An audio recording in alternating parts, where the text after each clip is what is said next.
Bonjour et bienvenue à tous. Je vous propose de découvrir la distribution FunOS, qui est une distribution basée sur Ubuntu,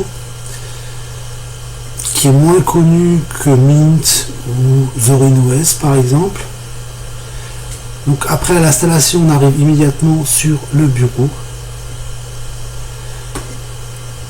La première chose à faire, c'est donc d'ouvrir en bas à gauche le menu utilisateur et de cliquer sur Reload, donc pour recharger la distribution. La deuxième chose à faire, fondamentale et à faire le plus rapidement possible, c'est de mettre à jour le système. Donc voilà, c'est ce que je vous propose de faire tout de suite. Donc voilà, donc je suis allé sur le site FunOS, les 10 choses à faire immédiatement après l'installation. Donc je recharge la distribution et dans le terminal j'entre sudo apt install update et sudo apt install upgrade. Là je suis en train de faire une petite chose en plus, c'est que j'ai rentré sudo apt install oneco, j'ai fait entrer et une deuxième fois j'ai rentré oneco pour faire apparaître en fait un chat sur mon écran. Voilà, donc ça c'était la petite parenthèse, le petit bonus. Je vous ai pas montré, donc voilà, là c'est bien mentionné, sudo apt update 2 fois et sudo apt upgrade. Voilà, donc ça je l'inscris dans le terminal et je fais entrer. L'installation a été plutôt rapide, il faut compter entre 20 et 30 minutes. Voilà, là je confirme avec Y majuscule pour Yes et je fais entrer. Cette mise à jour, il faut compter quand même une dizaine de minutes, puisqu'en fait c'est la première, la plus conséquente, qui va permettre de décompresser beaucoup de choses. Voilà. Donc sur le site FunOS, ils énumèrent donc 10 choses à faire immédiatement après l'installation. Ce sont les deux premières qui sont les plus importantes. Donc vous voyez là, vous voyez Reload juste au-dessus de Logout, Reload menu. Vous avez une documentation également. Voilà. Setting, donc ça c'est les paramètres. Donc je vous invite à aller voir chacune des catégories. Donc on a une distribution finalement très très légère. L'image ISO ne fait que 1,9 Go. Donc ce qui est très très peu. Pour vous donner une idée, Windows 11 fait 27 Go et nécessite plus de 60 Go d'espace disque. Donc on est vraiment très très loin.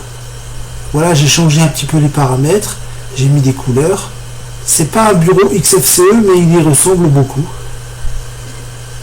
Donc voilà, il propose en 3 d'installer un dispositif Bluetooth, donc Blue avec Blueman. Alors, on peut aussi installer une imprimante. Voilà, comment activer l'impression sur FunOS. Donc en fait, vous aurez chaque fois à copier simplement un énoncé et à le coller dans le terminal. Voilà, là pour l'impression, vous voyez, on a un énoncé relativement long. Je fais copier et je le colle tout simplement dans mon terminal.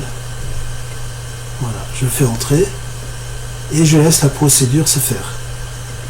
Donc une image ISO très légère. On a un noyau 6.8, donc qui est quand même relativement récent.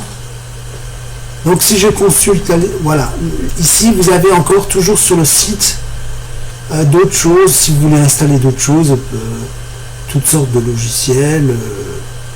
Donc comme c'est basé sur Ubuntu, c'est toujours sudo apt install et le nom du logiciel. Vous voyez, c'est très détaillé en fonction donc de vos besoins, de vos goûts. À vous de voir ce que vous souhaitez installer. Puisqu'il s'agit en fait d'une distribution minimaliste, vous allez avoir très peu de choses dans cette distribution. Vous ne trouverez ni le VLC, ni le GIMP. Donc là, je vous montre quelque chose de spécifique un paramètre spécifique, c'est Light, le GTK, donc il vous permet de faire des réglages d'apparence. Vous pouvez agrandir un petit peu la police et les icônes. On va passer. Pour nous, le plus important, c'est de pouvoir utiliser rapidement cette distribution. Donc je suis amené chaque fois, je modifie un paramètre. Voilà, je reprends le GTK. Donc vous voyez, vous pouvez personnaliser le bureau avec cet outil spécifique Customize Look and Feel. Donc pour personnaliser l'apparence. Donc vous voyez, vous avez plusieurs thèmes possibles. Donc Papyrus, Numix par défaut. Donc je vous invite à y faire un tour. Donc c'est relativement vite fait. La souris également, si vous souhaitez quelque chose de plus visible, vous voyez, vous cliquez en bas à gauche sur Install. Ici également, à vous de voir ce que vous préférez. Hein. Si vous préférez le médium, full, je vous invite à essayer simplement et puis à faire votre choix. Voilà, donc là pour l'instant on a vu la première mise à jour et mise à niveau, on peut le dire. On ne sait jamais si on a une affaire. Là je vais changer l'apparence du bureau. À vous de choisir un fond d'écran. Sachez que vous avez donc dans le menu déroulant de Firefox, vous avez traduire la page. Ce qui permet en un clic assez rapidement de traduire sans installer d'application supplémentaire. Je passe en mode sombre et je passe rapidement donc les paramètres en revue, des paramètres qu'on connaît déjà par rapport aux autres distributions et notamment les paramètres de langage. Donc vérifiez bien que tout soit bien en français. Donc sur le navigateur, vous voyez, je suis dans général et je choisis français. Donc je vais dans la rubrique langage et écrit English, moi ça m'intéresse moins. Et en bas donc je rajoute, donc choose ça veut dire choisir. Translation, les settings, ça c'est les paramètres donc, et je choisis français. On verra tout à l'heure, il y aura peut-être encore d'autres choses à installer. Alors ce que je vous invite à faire, c'est d'aller dans le terminal également et de taper sudo apt install synaptique afin d'affecter d'autres dépôts à cette distribution Ubuntu. Je choisis comme moteur de recherche DuckDuckDuck qui respecte la vie privée. Voilà. Je vais lister. Personnellement, je refuse les cookies. Sachant que je peux, pour certains sites, quand même les accepter. Donc je continue. Sudo apt install GNOME. Alors j'installe GNOME pour avoir un centre d'application. Je confirme de nouveau avec. Voilà, donc tout ça c'est réglé maintenant. Non, je regarde dans donc mon menu déroulant utilisateur et normalement quelque part dans les settings, c'est-à-dire les paramètres ou dans le système, quelque part je devrais trouver Firewall, je devrais trouver un pare-feu et je cherche et je ne le trouve pas. Donc vous voyez ici, je peux aussi ouvrir par ici, je regarde encore si j'ai pas mon firewall quelque part, et en fait je ne trouve rien. Voilà, donc j'allume mon centre d'application. C'est toujours un petit peu long, parce qu'il s'agit d'un dépôt. Voilà.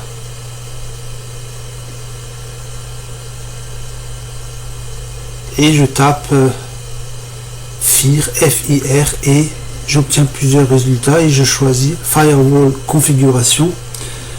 C'est pas le premier qui va être mentionné, mais je choisis celui-ci. Pourquoi? Simplement parce que c'est le plus simple. Voilà. Donc vous verrez, je n'ai qu'à l'allumer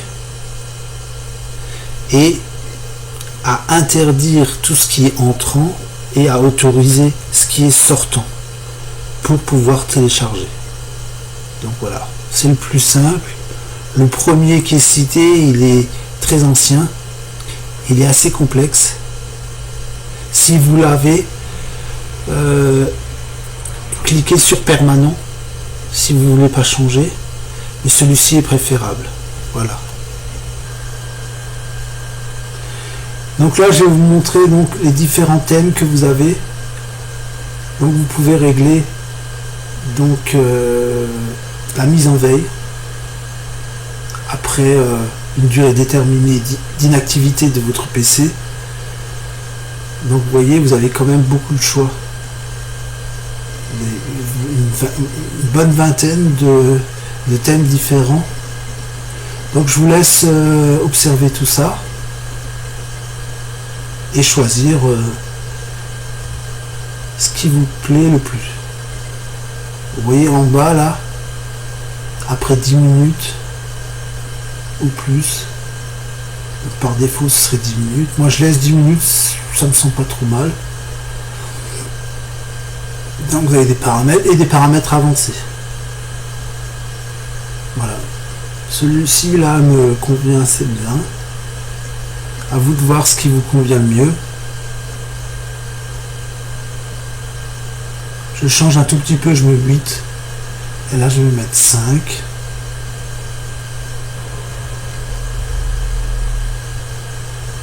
Donc je vais essayer ici Graph Desktop. Vous voyez, j'ai un petit peu agrandi l'image.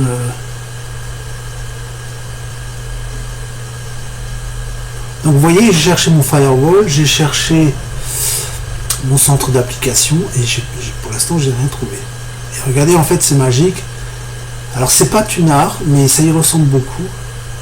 Donc c'est mon explorateur de fichiers. Donc vous reconnaissez bureau, documents, téléchargement. Et là regardez, je clique sur Tools, donc c'est les outils. Et je vais choisir quoi?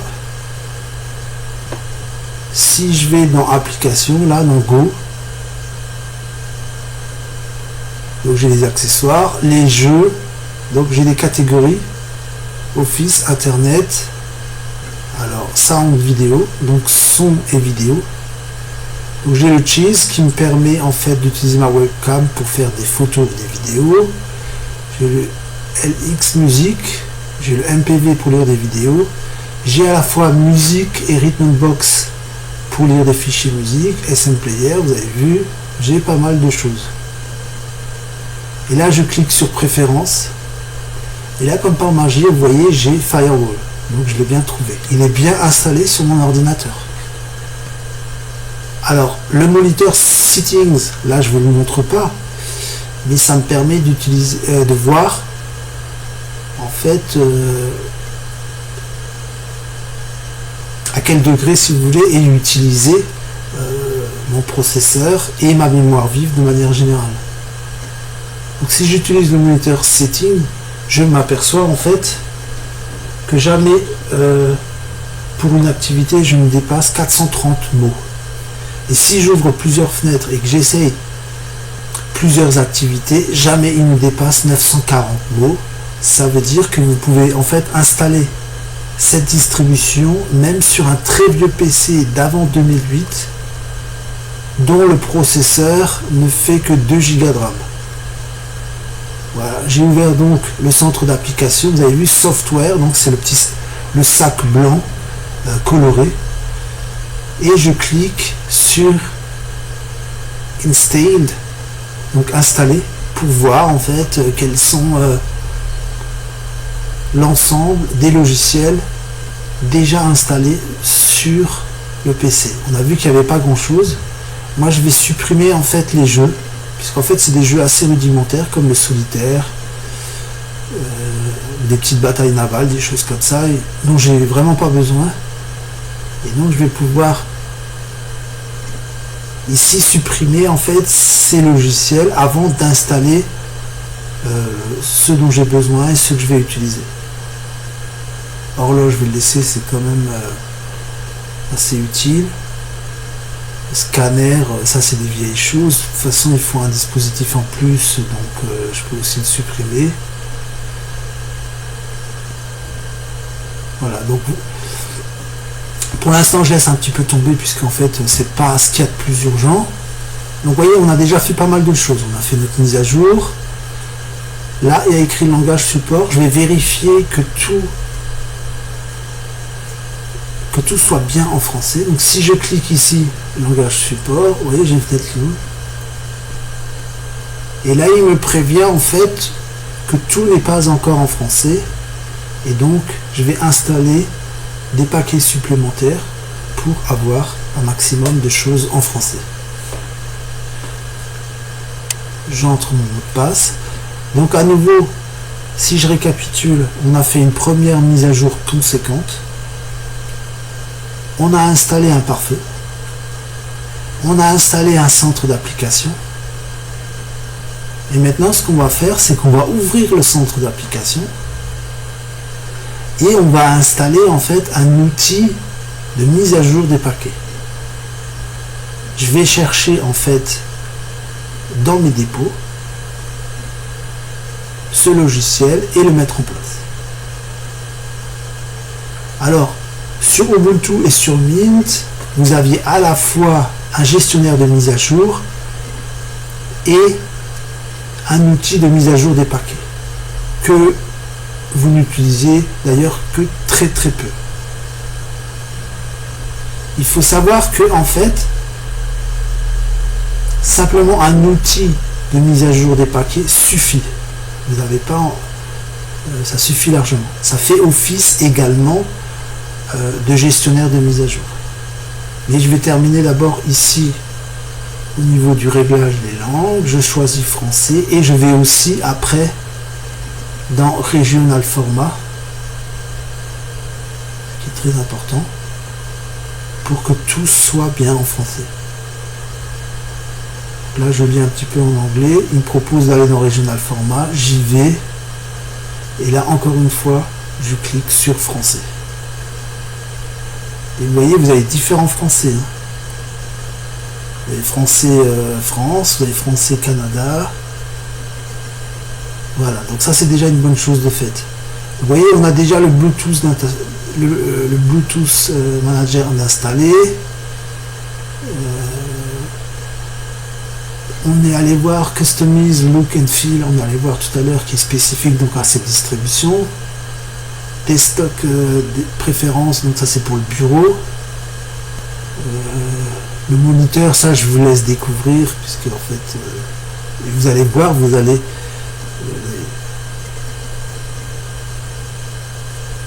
besoin de très peu de puissance en fait.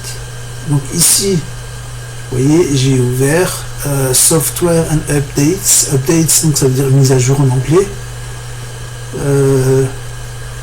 C'est quelque chose que vous avez peut-être déjà vu sur Ubuntu, sur Mint.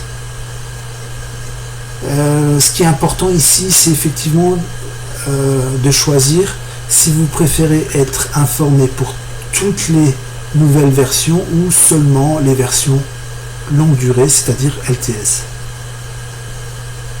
Les paramètres, regardez là, je clique, en fait il se passe rien. C'est un peu surprenant, mais c'est pas grave, j'ai en bas à gauche la possibilité d'aller voir les paramètres, donc pour l'instant, pour moi c'est pas important.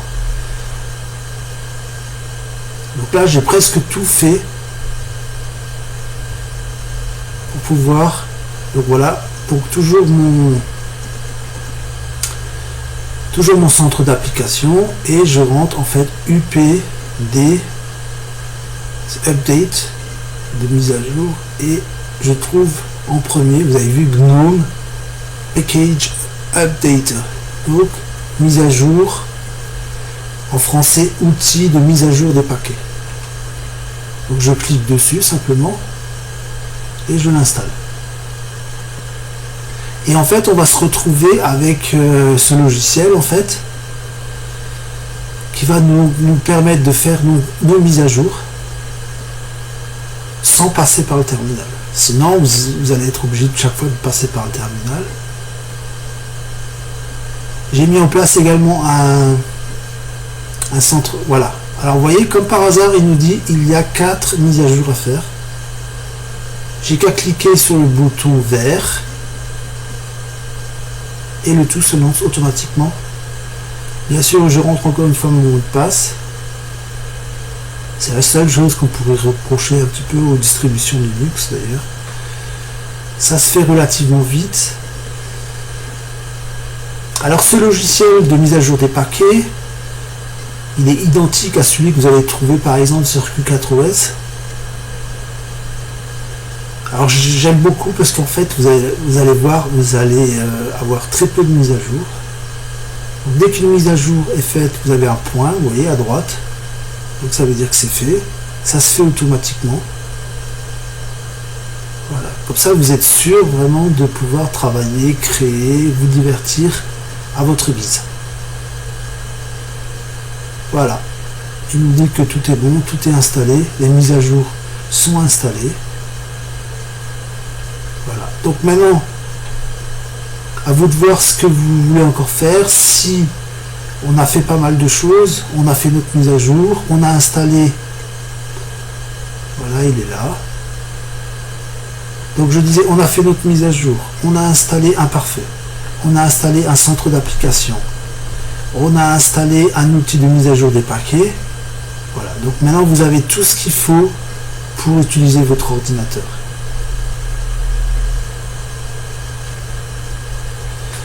Alors peut-être il va falloir redémarrer votre PC pour mettre à jour les langues, ce qu'on a fait tout à l'heure. Là tout devrait fonctionner normalement. Vous voyez, updates en haut à droite, en fait il n'y a pas de point bleu ou vert sur l'onglet, donc ça veut dire que pour l'instant en fait vous n'avez pas de snap à mettre à jour. Donc, par défaut il n'y a même pas de ce genre de choses. Donc, voilà. Alors weather, vous voyez, vous avez un point vert ici, donc ça veut dire que c'est installé. Partout où vous avez le point vert, le clock on l'a vu tout à l'heure. Evolution, alors ça c'est pour envoyer des mails, recevoir des mails.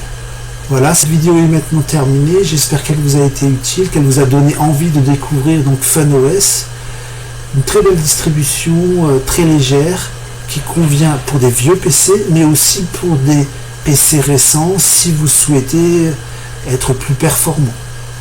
Voilà. En tout cas, vous serez beaucoup mieux que sur Windows 11, qui est un système très très lourd et qui